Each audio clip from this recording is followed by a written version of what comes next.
గురూజీ, బరంపూర్ నుంచి శాంతిలత కాలర్ లైన్లో ఉన్నారు, వారితో మాట్లాడదాం. హలో హలో, నమస్కారం అండి. నమస్కారం అండి శాంతిలత గారు. నమస్కారం మేడం. ఎవరి గురించి అడగాలనుకుంటున్నారు? మా ఆయన కోసం అడుగుతాను మేడం. ఓకే అండి, మీ ఆయన గారి పేరు నక్షత్రం చెప్పండి. మా ఆయన గారి పేరు చంద్రశేఖర్ అని పిలుస్తారండి. ఓకే. జాతకం పేరు తాతారావు. నక్షత్రం స్వాతి నక్షత్రం.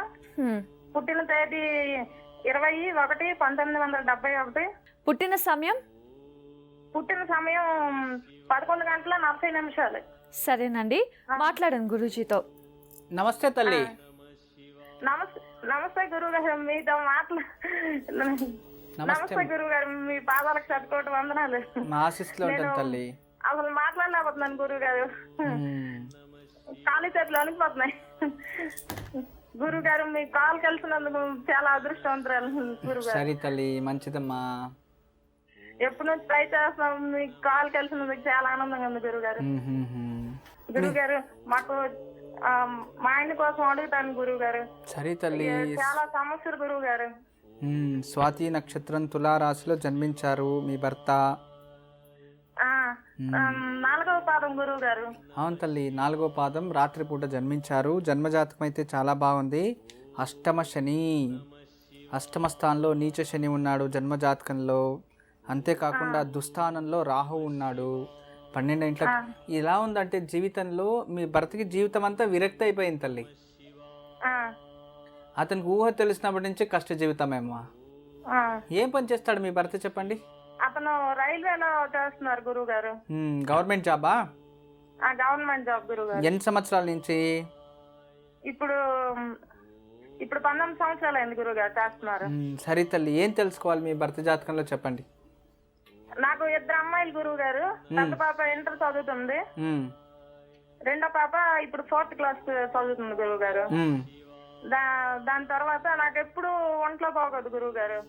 అంటే పెద్ద పాప 3 సంవత్సరాలప్పుడు గ్యాస్ నాకు గాలిపేటలో ఆపరేషన్ అయింది, స్టోన్స్ అయ్యి. మరి జీవితంలో వాళ్ళకి ఎప్పుడు కాదు కదా గురువు గారు, ఇంకా ఆపరేషన్ కాదు కదా గురువు గారు. అవును, ఇంకేం కాదులేమ్మా.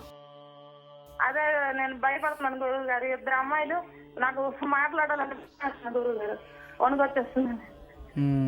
2 అమ్మాయిలు అయితే వాళ్ళ లైఫ్ ఎలాగా ఉంటది మరి? ఇతను ఎప్పుడు చూడ అప్పుల సమస్య గురువు గారు, ఎప్పుడు అప్పులే.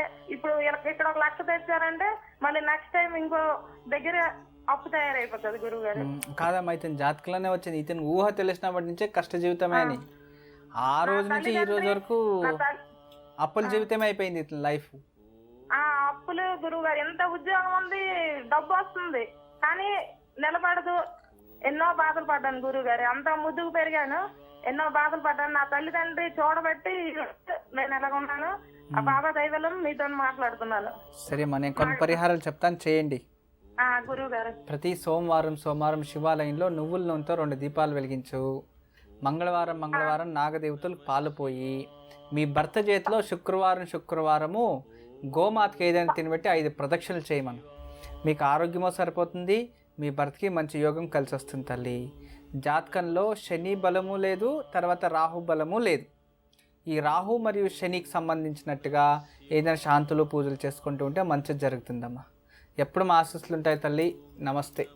శాంతిలత గారు, విన్నారు కదా, గురూజీ చెప్పింది పాటించండి, తప్పకుండా శుభం జరుగుతుంది. గురూజీ మఖా నక్షత్రం గురించి తెలియజేస్తున్నారు. అంటే ఈ ఒక మఖా నక్షత్రంలో తెలియచేసినప్పుడు చాలా విచారాలు వచ్చాయి మనకి. సంబంధికం చూడండి, ఇప్పుడు కూడా మనం చూసాము కొన్ని విచారాలు. కుటుంబంలో బాధ్యత తీసుకోవాలి, నమ్మకంతో బతుకుతూ ఉంటారు ప్రతి ఒక్క మనిషి. ఆ నమ్మకమే లేకపోతే జీవితం లేదు. ప్రతి ఒక్క మనిషి అంతే. చిన్న పసిపాపని మనం ఇలా చేతిలో పట్టుకొని ఇలా ఆకాశానికి విసురుతాం అనుకోండి, అది నవ్వుతూ ఉంటుంది. ఎంత బాగా నవ్వుతూ ఎంజాయ్ చేస్తుంటుంది అంటే దాని నమ్మకం ఏం చెప్పండి, మనం గట్టిగా మళ్ళీ పట్టుకుంటామనే నమ్మకంతోనే అది నవ్వుతూ ఉంటుంది. అలాగే జీవితంలో భార్యాభర్తల్లో ఒకరిపైన ఒకరు నమ్మకం ఉంటేనే అది సుఖ జీవితం.